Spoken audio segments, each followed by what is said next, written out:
कानपुर की घटना के बाद गोरखपुर में सीएम योगी की कानून व्यवस्था पर बड़ी बैठक, वीडियो कॉन्फ्रेंसिंग के जरिए जुड़े अधिकारी। कानपुर में बवाल करने वालों पर एक्शन, अब तक 20 आरोपी गिरफ्तार, गुनहगारों की संपत्ति पर बुलडोजर चलाने की तैयारी। कानपुर में डीएम और पुलिस कमिश्नर ने फ्लैग मार्च किया, दोषियों के खिलाफ कड़ी कार्रवाई का दावा। कानपुर में पथराव के बाद पुलिस मुस्तैद, पीएसी भी भेजी गई, काबू में हालात। कानपुर हिंसा पर सूफी खानकाह एसोसिएशन का बड़ा दावा, हिंसा के पीछे पीएफआई का कनेक्शन, पीएफआई ने स्थानीय अपराधियों की मदद ली। कानपुर में हुई हिंसा के बाद Noida police alert, sensitive zone और बॉर्डर क्षेत्र में एरिया डोमिनेशन किया गया। कानपुर की घटना के बाद लखनऊ पुलिस ने बढ़ाई सतर्कता, पुराने लखनऊ में फुट पेट्रोलिंग।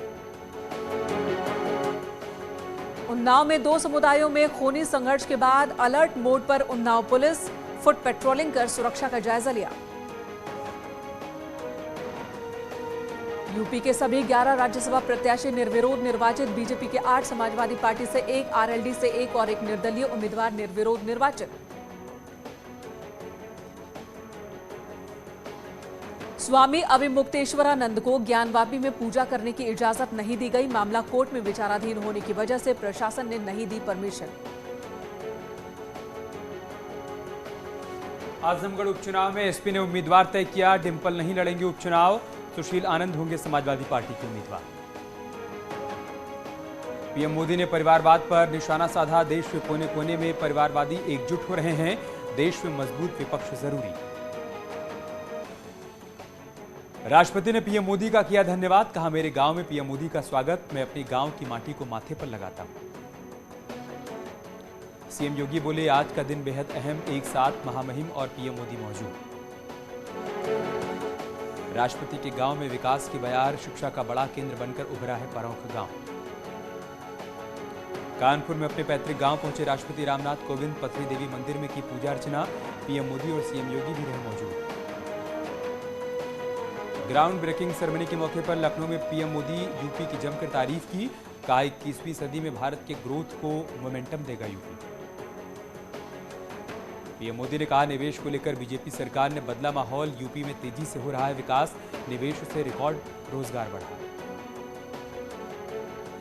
पीएम मोदी ने की सीएम योगी की तारीफ, कहा जनता का विश्वास योगी जी की सरकार के साथ, 37 साल बाद कोई सरकार दोबारा से चुनी गई। पीएम मोदी ने इस मौके पर कहा हजारों पुराने कानूनों को बीजेपी सरकार ने खत्म किया, भारत को मजबूत करने पर सरकार का फोकस। ग्राउंड ब्रेकिंग सेरेमनी के मौके पर सीएम योगी ने पीएम मोदी की तारीफ की, निवेशकों उद्योगपतियों का भी किया स्वागत, कहा 8 साल में देश ने नई ऊंचाइयां प्राप्त की।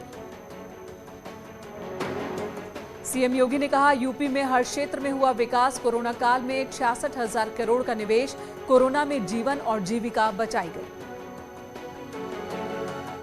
रक्षा मंत्री राजनाथ सिंह ने कहा अंतर्राष्ट्रीय जगत में देश की प्रतिष्ठा बढ़ी, स्किल्स के मामले में भी उत्तर प्रदेश सबसे आगे। ग्राउंड ब्रेकिंग सेरेमनी के मौके पर बोले नंद गोपाल गुप्ता नंदी, 8 सालों में देश की तकदीर तस्वीर बदली है, नए भारत का नया उत्तर प्रदेश प्रगति कर रहा। चंपावत उपचुनाव में मुख्यमंत्री पुष्कर सिंह धामी की प्रचंड जीत, 55,000 से ज्यादा रिकॉर्ड मतों से दर्ज की जीत, कांग्रेस समेत सभी प्रत्याशियों की जमानत जब्त।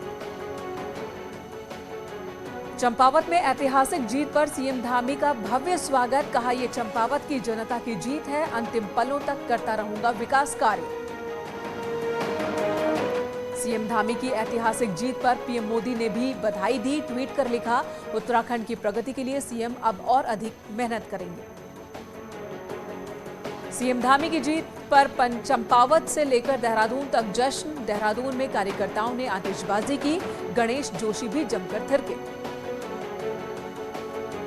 ज्ञानवापी पर संघ प्रमुख मोहन भागवत का बड़ा बयान, अब मंदिर के लिए संघ नहीं करेगा कोई आंदोलन, कहा हर मस्जिद में शिवलिंग क्यों निकल रहा, हम सब समाज पूर्वज के वंशज।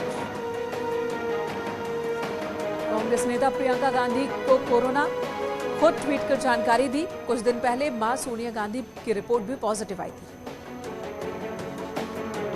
केदारनाथ में लाइन में खड़े होने की मुसीबत का हुआ पक्का इलाज। अब यात्रियों को मिलेगा रिस्ट बैंड। दर्शन का समय होगा तय। लाइन की झंझट को किया गया खत्म। उत्तराखंड की पूर्व बीजेपी प्रभारी श्याम जाजू पहुंचे जोशीमठ। सीएम पुष्कर सिंह धामी की ऐतिहासिक जीत पर बधाई दी। चंपावत उपचुनाव में सीएम धामी की जीत पर बागेश्वर में भी बीजेपी कार्यकर्ताओं ने मनाई खुशियां, साथ ही आतिशबाजी भी की। सीएम धामी की प्रचंड जीत के बाद रुड़की में भी बीजेपी कार्यकर्ताओं ने एक दूसरे को मिठाई खिलाकर बधाई दी। सीएम धामी की जीत पर अल्मोड़ा में भी दिखा जश्न। गांधी पार्क के सामने कार्यकर्ताओं ने आतिशबाजी की। सीएम धामी की जीत पर हरिद्वार में पूर्व मंत्री स्वामी यतीश्वरानंद के आश्रम में भी आतिशबाजी, एक दूसरे को मिठाई खिलाई। टिहरी में वन मंत्री सुबोध उनियाल ने कौड़िया इको ट्रेल का शुभारंभ किया। माउंटेन बाइकर्स को हरी झंडी दिखाकर रवाना किया। उत्तरकाशी के यमुनोत्री धाम में यात्रा की व्यवस्थाओं को बेहतर बनाने के लिए डीएम का दौरा, जरूरी निर्देश भी दिए। जोशीमठ में प्रशासन के औचक निरीक्षण से व्यापारी नाराज। विरोध में बाजार अनिश्चितकाल के लिए बंद किया। अल्मोड़ा में जंगलों को आग से बचाने के लिए वन विभाग बना रहा है क्लस्टर। आधा दर्जन गांव के बीच होगा एक क्लस्टर। महोबा में पति ने पत्नी से लड़का पैदा न होने पर महिला से मारपीट की। महिला अस्पताल में भर्ती। पति की तलाश में जुटी पुलिस। अमरोहा में पोस्टमार्टम के लिए रिश्वत मांगने का आरोप। अधिकारियों ने दिए जांच के आदेश। अमरोहा में गर्म रसगुल्ले की चाशनी में गिरकर 8 साल के मासूम की दर्दनाक मौत। गांव में कोहराम मचा। सीतापुर में दुकान में शॉर्ट सर्किट से लगी आग। सारा सामान जलकर राख। सिद्धार्थनगर में झोपड़ी में चल रहा अस्पताल। फर्जी डॉक्टर कर रहे मरीजों का इलाज। जिला प्रशासन अस्पताल को सील करने की कार्रवाई में जुटा। औरैया में नेशनल हाईवे पर चलती बस बनी आग का गोला। मौके पर पहुंची फायर ब्रिगेड ने कड़ी मशक्कत के बाद आग पर काबू पाया। माफिया मुख्तार पूर्व विधायक मुख्तार अंसारी को गैंगस्टर कोर्ट से बड़ा झटका। विधायक निधि दुरुपयोग के मामले में जमानत अर्जी खारिज कर दी गई। संभल में झोलाछाप अस्पताल में भर्ती महिला की मौत। नोडल अधिकारी ने अस्पताल को किया सील। शाहजहांपुर में नाई की दुकान में आए सिरफिरे युवक ने विवाद में 3 लोगों पर उस्तूरे से वार किया। पुलिस आरोपी की तलाश में जुटी।